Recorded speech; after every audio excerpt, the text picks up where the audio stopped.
Now, for some analysis for this story, I suppose, we're joined now via Skype by political analyst and, of course, the anchor of Sunrise on SAFM, Stephen Grootes. Stephen, good evening to you. I mean, in a sense, this really wasn't a surprise. There was some doubt about whether or not she would finally, commit to that agreement. She's gone, but not without, a few fingers pointing, particularly in the direction of Mmusi Maimane. Yeah, absolutely, Bongani. Good evening. I mean, vintage Patricia de Lille, there she is spending most of the week calling the DA the dramatic alliance, posting pictures of, movie clips on Twitter of how dramatic the DA is.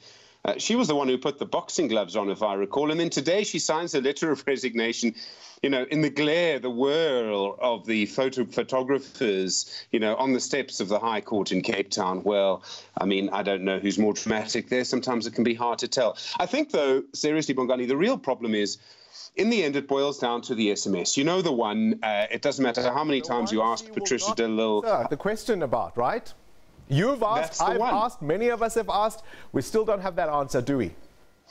No, and I think her problem, what she needs to avoid, is being under oath where a judge or someone, with legal authority can force an answer, or someone can bring proof of it, of course, in other ways. And I think that's one of her problems. I think the other thing is it really goes to her long-term aims. She must have known that the longer this goes on, the more perhaps the risk was that public opinion would turn against her. Already there were tweets this morning, the sort of thing about Auntie Pat, stop making this all about you, we want to just get on with it.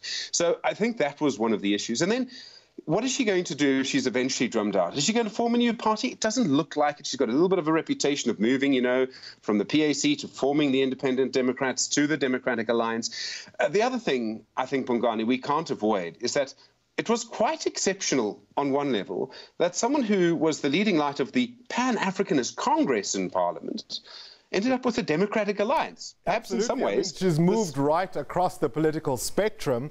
But let's look at how the DA has managed this whole situation.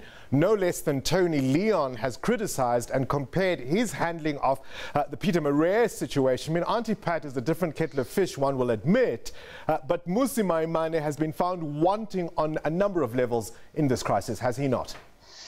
Well, yes, and I think the people below him as well have serious questions to answer. I mean, this is one of those situations where I think it's fair to say both sides, Patricia de Lille and the top brass of the DA, have cases to answer. there does seem to be some evidence that something went wrong that she might have been involved in. And there also is evidence, I think, that there was a campaign to remove her. And you combine the two, and it's always a little bit of a mess. It's classic politics. This is always the case when someone leaves in this kind of situation.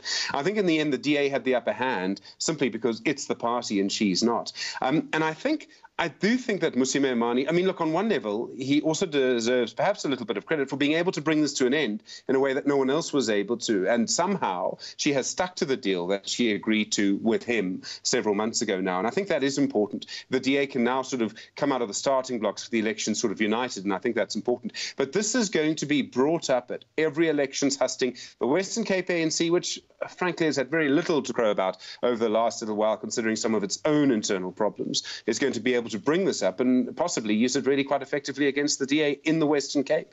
They may survive that in the Western Cape, but of course the national picture might look a little different, particularly because Patricia de Lille is not leaving alone. She's got supporters with her, and the central accusation they're making against the party, quite apart from the process they say wasn't followed, is that ugly one for the DA, racism.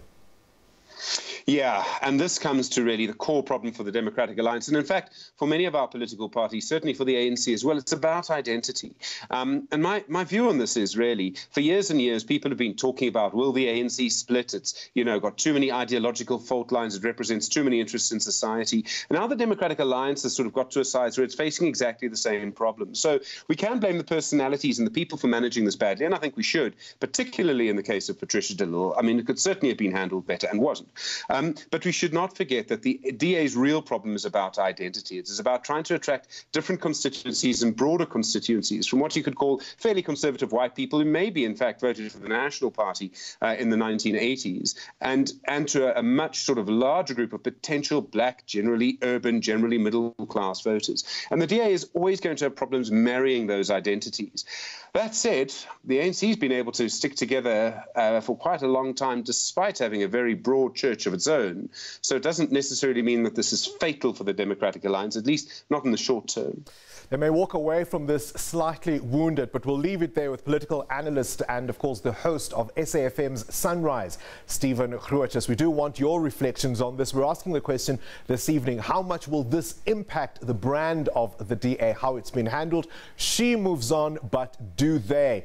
You let us know on #FullView on Twitter.